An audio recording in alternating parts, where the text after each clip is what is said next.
Bonjour à toutes et à tous, j'espère que vous allez bien. Aujourd'hui on se retrouve pour une nouvelle vidéo sur les récurrences. On va refaire un énième exercice dessus. Du coup, on a une suite sous forme récurrente et on veut montrer que sa forme explicite c'est celle-ci.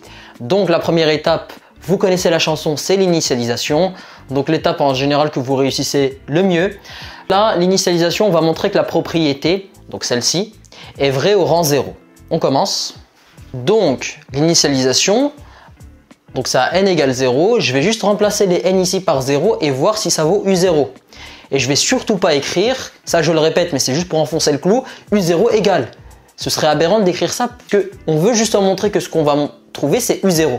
Donc on va pas commencer par écrire le résultat qu'on cherche à démontrer pour démontrer le résultat en lui-même. C'est ce qu'on va faire. Donc là j'ai juste remplacé les n par 0, du coup ça me donne 0 fois 0 plus 1.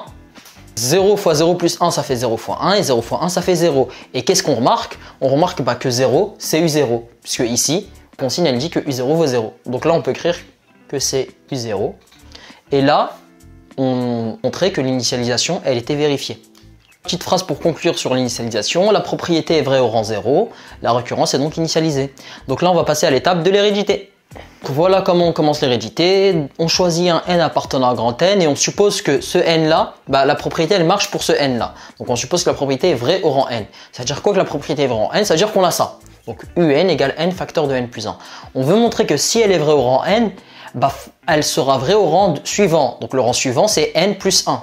On veut montrer que la propriété est donc vraie au rang n plus 1, c'est-à-dire, et là, pas de prise de tête, je remplace tous les n par des n plus 1. Donc j'ai un n ici, ça devient n plus 1, j'ai un n ici, ça devient n plus 1, et plus le 1 qu'il y avait déjà. Donc là, je peux remplacer ça par n plus 2. Voilà. Donc, encore une fois, je me répète, mais c'est juste pour enfoncer le clou. J'écris un, l'expression de un et un plus 1, toujours pour savoir d'où on part et où on veut arriver. Parce que lorsqu'on a les deux expressions, celle du départ et celle d'arrivée, qu'on les a sous les yeux, en général c'est plus simple de trouver la solution. Donc voilà, donc je pars de ce que j'ai. Qu'est-ce que j'ai? Je sais que ça c'est vrai, donc je l'écris. Ok. Ensuite, c'est quoi mon but? Mon but c'est d'avoir un plus 1. Ok. Est-ce que j'ai une expression de un plus 1? Oui. C'est celle qu'on nous donne sous forme récurrente. Un plus 1 égale un plus 2n plus 2. On peut déjà recopier ça. Très bien. Donc là, j'ai du un plus 1 égal. Donc très bien. On veut arriver à du un plus 1 égal. Sauf que, dans l'expression que je veux, j'ai pas du n ici, j'ai que des n. Ici, j'ai du un. Comment je peux faire pour, entre guillemets, m'en débarrasser? Eh ben, en utilisant l'expression d'avant, puisque un ici est exprimé en fonction de n. Donc j'ai juste à remplacer un par ça. Donc c'est ce que je vais faire. Donc voilà, là j'ai remplacé un plus 1 par, donc j'ai remplacé pardon un par n facteur de n plus 1 et j'ai cette expression là. Donc déjà, on voit qu'on commence un peu à se rapprocher. Donc c'est une bonne chose. Mais comment je peux faire pour montrer que ça, c'est égal à ça? Parce que la plupart d'entre vous n'êtes pas vraiment à l'aise avec les factorisations et c'est normal, celle-ci elle n'est pas simple. Et on va utiliser un petit cheat code. Quel est ce cheat code? C'est simple, on va développer ici et on va développer ici. Si ça donne la même chose, c'est que les deux expressions sont égales. Donc c'est ce qu'on va faire. Donc déjà je développe ici. Donc j'ai un plus 1 qui vaut n au carré plus n plus 2n plus 2. Juste distribuer le n sur le n plus 1. Du coup c'est ce qui explique le n carré plus n. Et le 2n plus 2 il était déjà là. Donc là je vais réduire. Donc j'ai n au carré, il est tout seul, je le laisse. Ensuite, j'ai n plus 2n qui font 3n. Et le plus 2 que je rajoute. Très bien. Maintenant, je vais développer cette expression-là. Si je retombe sur ça, c'est que on a fini. C'est que cette expression-là, en fait, c'est celle-ci. C'est juste qu'elles n'ont pas la même forme.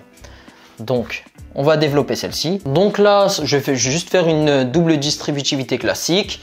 Donc, n fois n carré, n fois 2, 2n, 1 fois n, n, et 1 fois 2, 2. Donc j'ai n carré plus 2n plus n plus 2.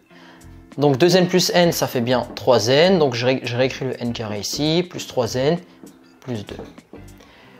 Et on se rend compte que ça, c'est en fait ça. C'est juste que c'était pas sous la même forme. Donc on a donc ça qui vaut n plus 1 facteur de n plus 2. C'était ce qu'on voulait. Voilà. Donc des fois, il ne faut pas hésiter à développer l'expression que vous voulez montrer pour faire en sorte de l'avoir sous la même forme que l'expression que vous avez déjà. Donc petit cheat code qui pourra vous servir et on a fini pour l'hérédité. Donc conclusion, franchement la conclusion c'est toujours la même, vous limite l'apprendre par cœur. La propriété est vraie au rang n plus 1, elle est donc vraie pour tout n appartenant à grand N. Donc voilà pour cet exercice. Si vous avez des questions, des étapes que vous n'avez pas compris, n'hésitez pas à me le dire dans les commentaires. Et moi je vous dis à la suite pour de prochaines vidéos.